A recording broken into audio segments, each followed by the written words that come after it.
Hey everybody, welcome to another episode of Rob's World of Boxing. Let's get it. Alright, I want to get to this fight night recap video.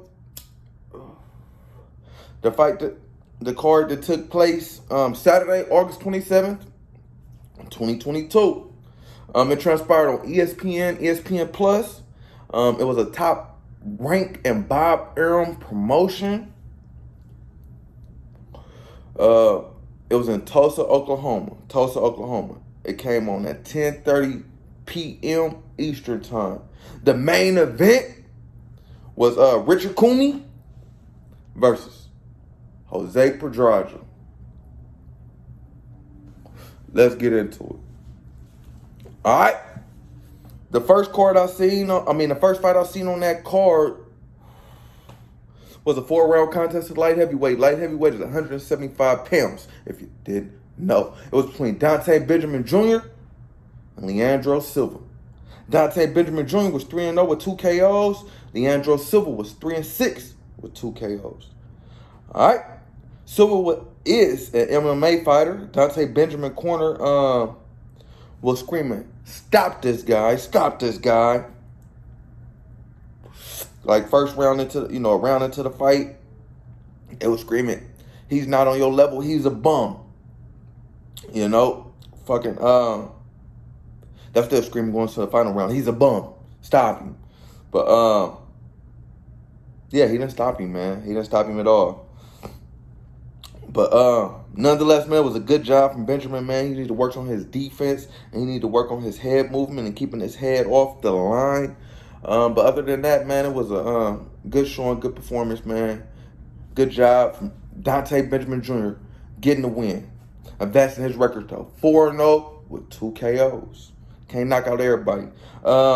It was a unanimous decision win, if I didn't state that. All 3 judges having it 40-36 for your winner, Dante Benjamin Jr. All right, let's get to the next fight I want to talk about. It was a 4-round contest at light heavyweight. Light heavyweight is 135 pounds, if you didn't know. It was between Abdullah Mason and Angel Reberler.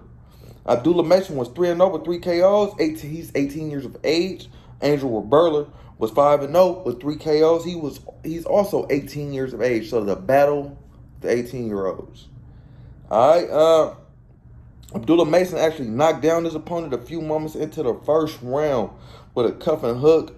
In my opinion, it wasn't a knockdown. He kind of cuffed him and threw him down. But nonetheless, the ref did call it a knockdown.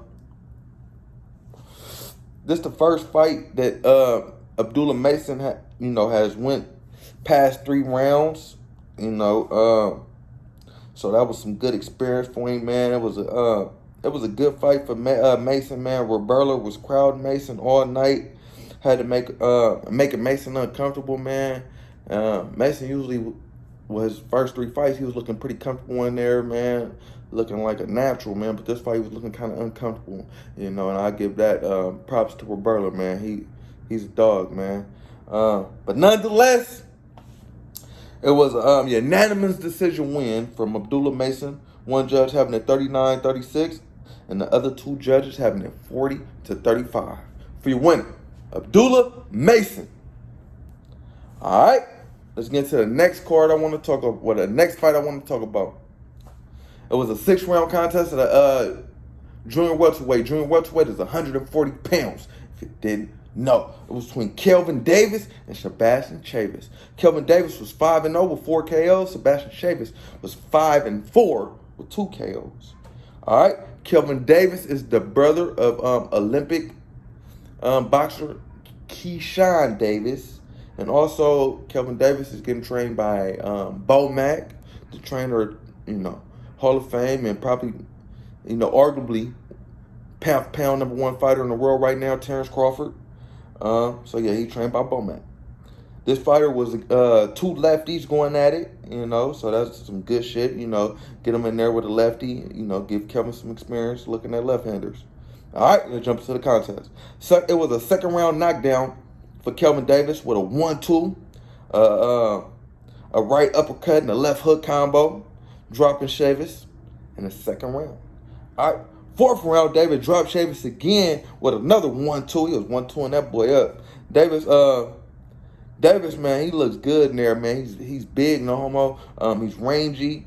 For 140 pounds, man. He looks good. I like him. He reminds me of a young Terrence Crawford, maybe because he trains with Terrence Crawford, and he naturally picks up some of the same habits, and they trained him with the same fundamentals and all that. But yeah, man, he reminds me of Terrence Crawford, and that's saying a lot. But nonetheless, it was a unanimous decision win for Kelvin Davis. All 3 judges having a 60-52 for your winner, Kelvin Davis. Good job, Kelvin. All right, let's jump into the next undercard fight I want to talk about. It was a 6-round contest at heavyweight. Heavyweight is the big boys. It was between Jeremiah Milton and Nick Jones. Jeremiah Milton was 5-0 with 4 KOs. Nick Jones was 9-4 with 6 KOs. All right, this was a hometown fight for both fighters, man. Both fighters were from Oklahoma. It was more so a hometown fight from Milton. Milton actually was from Tulsa, Oklahoma. So, man, that's right where the fight was at. All right, let's jump into the contest.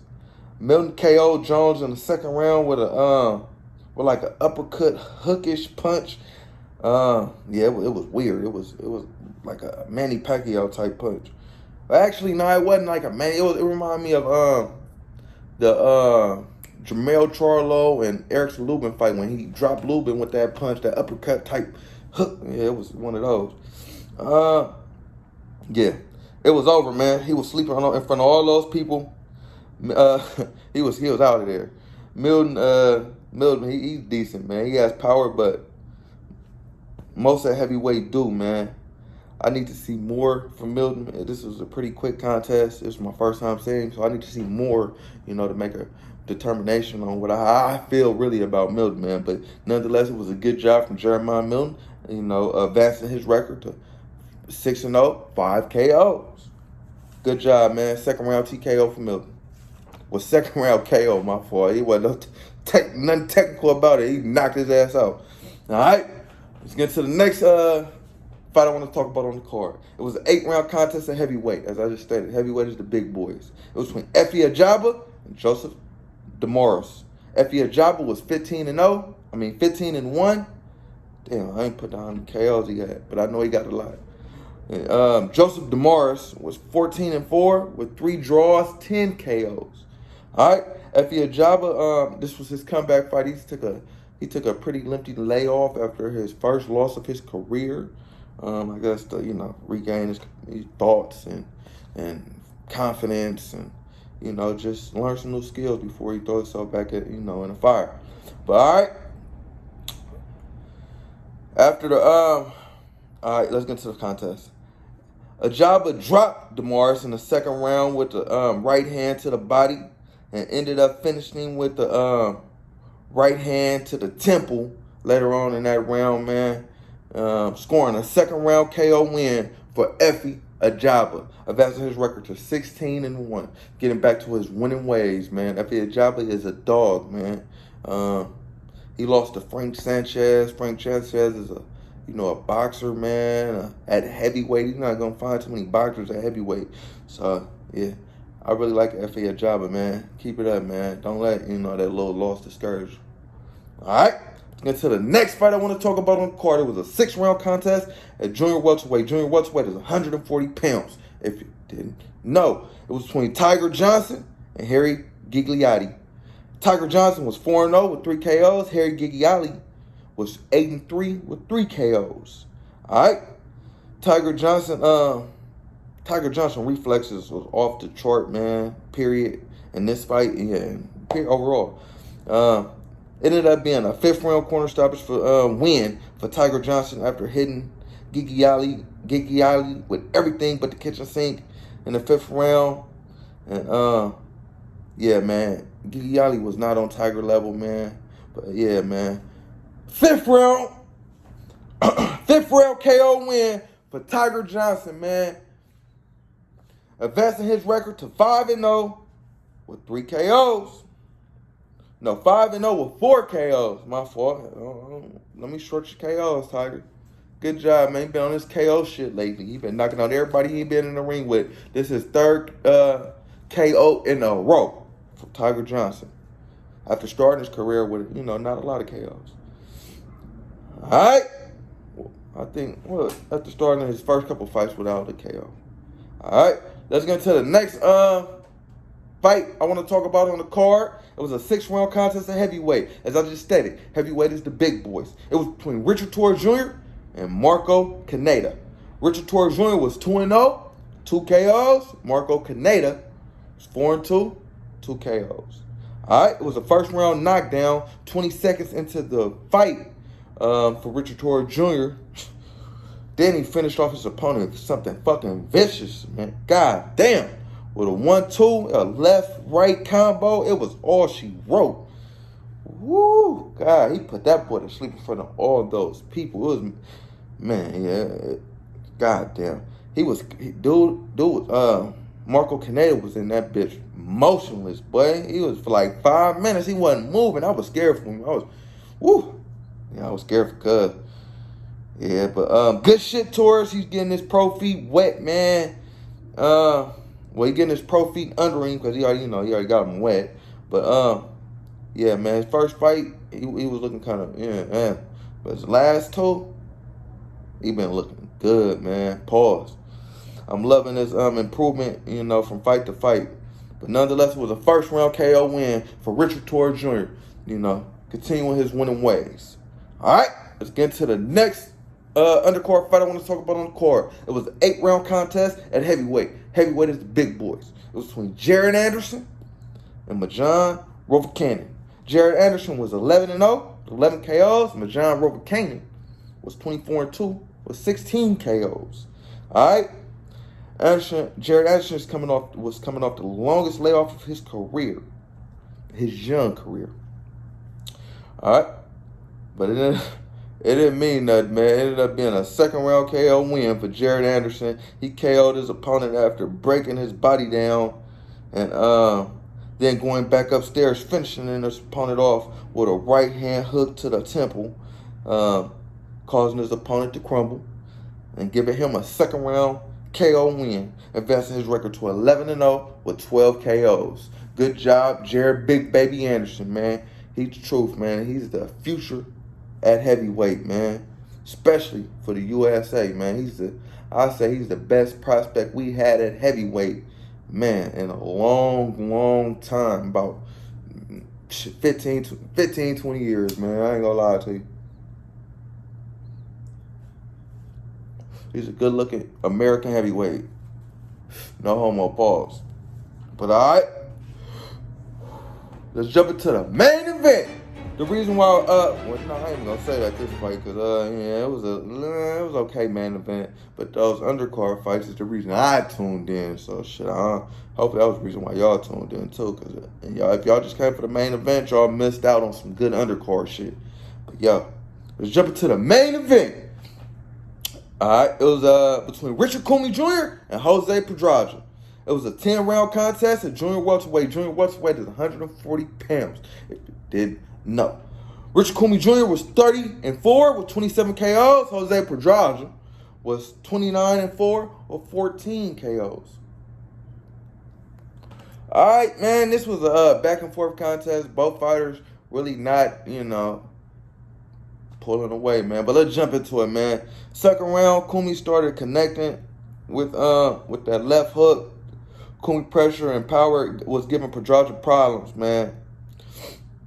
All right, in the 6th round, Commey got cut. After he got cut, Pedraza kind of picked up the pace, man, and started, outboxing him, man. I don't know if it was a cut. I don't know if it was because Richard was tired, but Pedraza started. The momentum started to swing in Pedraza's favor after Richard got cut, man. All right. Round 9, Pedraza was beating Commey to the punch, man. Commey was exhausted to close the fight. I was thinking, like, who wants it more? Who's going to, dig deep, man? And in my opinion, Pedraza kind of dug a little deeper in the last round, man. But, yeah, man. The body work really affected Richard Commey, man. It broke him down early on in the fight. I thought Richard, had it easy. He was going to beat the hell out of Pedraza. That's what it was looking like. But the body work got to him, man. All right. But yeah, let's see what the judges had to think. One judge had to fight 97-93 for Pedraza. The second judge had to fight 96-94 for Commey. And the last judge had to fight 95-95. It was a draw. A split decision draw. You know, no fighter pulling away. As I stated, it was a back and forth contest, and the judges felt the same way, man, scoring the fight a draw. Yep, but nonetheless, man, it was a good night of boxing. As I stated, Top Ranks always, never disappoints, and always puts on the best shows. So yeah, man, I hope you tuned in, man. All the young fighters, you would have got to see all the young up and coming fighters. The future of boxing. That's where you got to start, man. You got to look at these guys when they grassroots. So when they get to Errol Spence, Terrence Crawford's level, you done already seen what they had to offer. You could confidently give an opinion on. I know who's gonna win this fight. I know what this guy has to offer because I didn't watch them since they was, up and comers. I done down there did that with every fighter on the top right now. I was watching Errol Spence when he was, up and coming, knocking out everybody with body shots. So I didn't watch most fighters who at the top right now when they were young. And that's what I'm doing now with these young lions. But yo, you do the same.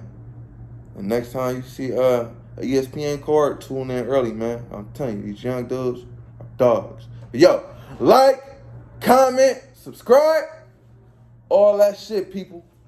Rob's World of Boxing. Yeah.